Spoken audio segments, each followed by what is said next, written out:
Good morning, everybody.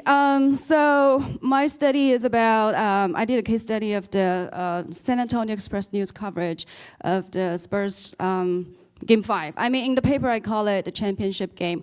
I know it's contestable, but for the purpose of my study, it just felt pretty intuitive. So that's how I called it in the paper. All right, and this is the San Antonio Express News. I don't know how many of you subscribe to it or read it, but it's the biggest paper in San Antonio. And also my study, unlike the previous one, is very qualitative based. So I actually do not have a whole lot of numbers to report. And if you read my paper, there's a lot of narrative. So I guess I will just talk and maybe some analysis. All right, and let's see what's the next one. Oh, and that's it. So they have a print paper product, of course, and then they have a free website, which is myessay.com. So it's a free website, but they also have what they call a premium website, which you have to pay a fee in order to get access to. So that's San Antonio Express News. And this is sort of my research site, which is the newsroom.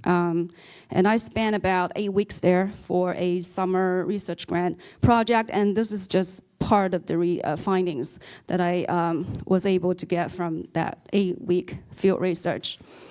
All right, and then here is the moment when the beloved Spurs, I gather some people probably are from Dallas, so this might not ring very well for you, but I mean, Spurs are just really very much loved in San Antonio, and in 2014, they defeated Miami Heat to claim their 5th NBA title. So it's a huge deal in town.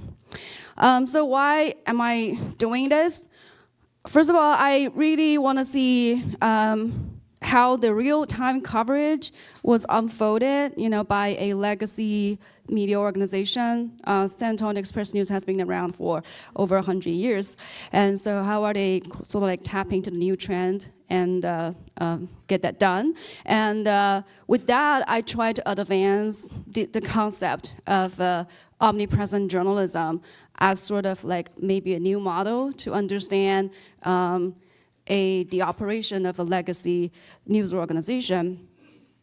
And I also want to explore the implications of such omnipresent journalism to, the implications for journalism or news organization, especially newspaper industry in general. So that's sort of like my purpose. Okay, I'm going to show you a little a video clip, and just so you get a sense, what is going on that night. Let's see if it's going to work.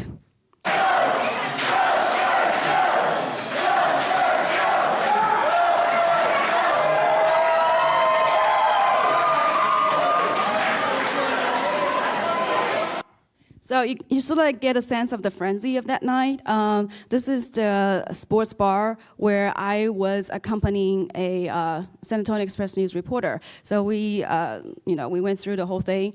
I was with her at the beginning and then a little bit afterwards. So most of the narrative is based on my observation of her work at that night. But afterwards, I also interviewed other people who also were involved in this operation. So the Spurs basically, besides all the sports reporters who were at the arena, AT&T Center, they also sent a dozen reporters around the city to different various locations and to gather real-time fan reactions. And then pull out what I call A3 rounds of news presentation. And it's not just for this particular reporter, it's for all the dozen reporters who were sent out across the city. So the first round was actually live tweets. So moment after the reporter arrived at the sports bar where she was assigned to, the first thing she did was pull out a phone and took a photo and tweet it. So that was her first tweet, but this was not the first tweet. This is one of the tweets, and she was taking a picture of a family, and they were all wearing sort of like the golden hats, sort of like leftover from Fiesta, and then just watching game, enjoying the game. So that was the first round. The live tweets, it's instantly, and it doesn't have have a lot of polishing or whatever. It just was done in a few seconds. And then this photo was added to a collection by the myessay.com, which is their free website.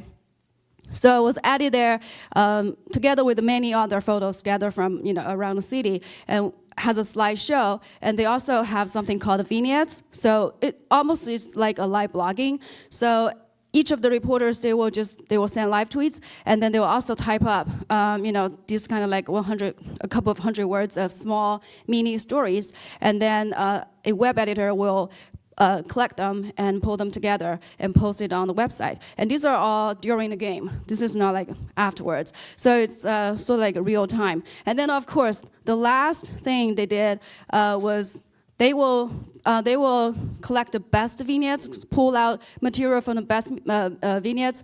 A feature reporter will write a long story, and then some of the individual reporters, they also write their own vignettes and then print it in the paper. So that's, of course, the next morning, the paper is going to be delivered to the city. So 3 rounds. First round, live tweets, and second round is the website. And then the third round is sort of like post-game, the print product. So here is an illustration of what omnipresent journalism is. So what does the 3 rounds, all together, they represent? First of all, they have, I think omnipresent journalism has 2 dimensions. That's how I sort of like advance this concept. It has a let me see if this is gonna work. Oh yeah, so it has a spatial dimension. Well, let's start with temporal dimension. So it really started at the very beginning of the event. So it's real time, and this is done by the live tweets. So live tweets would start from the very beginning of the event, and it will last, it will just continue. And then the second round is the website. The website will lag a little bit because it needs to gather the tweets from the reporters. So that's the second round, but it started in the middle of the game and continue. And then the third round is the print paper, and it's mostly after the game. So that's a temporal dimension. It's real time. It goes throughout the entire event. And then another dimension is spatial dimension. So it's on multiple platforms. It's on social media. From Twitter, it has a share button. It gets spread across social media. And on their website, their slideshow has a bunch of sharing buttons. So it goes across social media as well. So the website, and then the final platform is the print. So it's omnipresent in terms of temporal sense because it goes throughout the game. It's real time. And it's also in a spatial sense because it is across platforms. And as such, in terms of news organization practice, it's a 3-round presentation. It's a 3-round routine, basically. And I observed this not just for this game. It's during the daily operation as well. Reporters keep doing tweets, and then website updates, and then finally the print product. So it's a new routine that they're following. But at the same time, you can see it is combination of new media and old media. And then theoretically speaking, it is also, it kind of advanced the concept a little bit.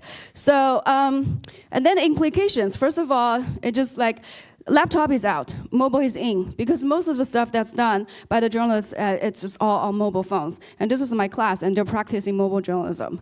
And that's a quote. They want to go where the readers are. So that's the first implication. The second implication is that the reporters there, they really are multitasking. Are you going to take notes? Are you going to make phone calls? Are you going to just use a mobile phone to live tweet, or are you going to type up the story? Not only multitasking, they have to learn to prioritize. Otherwise, they fail the task. You have to know at what point you're supposed to do what. And then another thing is that the print media, it become like the holy grail. It's like really the best thing. The editor told them to save the best for the print media. So, and these are some of the quotes from from people at the newspaper. I was going to show you this, but I don't have time. It's a spotlight, and when Marty Barron said we're going to run the story, and then Ben Bradley Jr. said, damn right, we're going to run a story. The next thing, you see the printing press running. You just feel print press, the print paper is so powerful. So maybe there's something about print media, it's not just nostalgia. Okay, and then this is about glitch. They have to deal with tech glitches and human errors and all that. So omnipresent journalism is not that easy. Okay, and so I just mentioned that, so I already mentioned that, and so that's that. I'm going to skip. And then I want to say, maybe this is the effort to find a solution rather than the solution. And also, we have to ask, is omnipresent journalism better journalism, or it could better inform the public? And what other papers are doing? Thank you.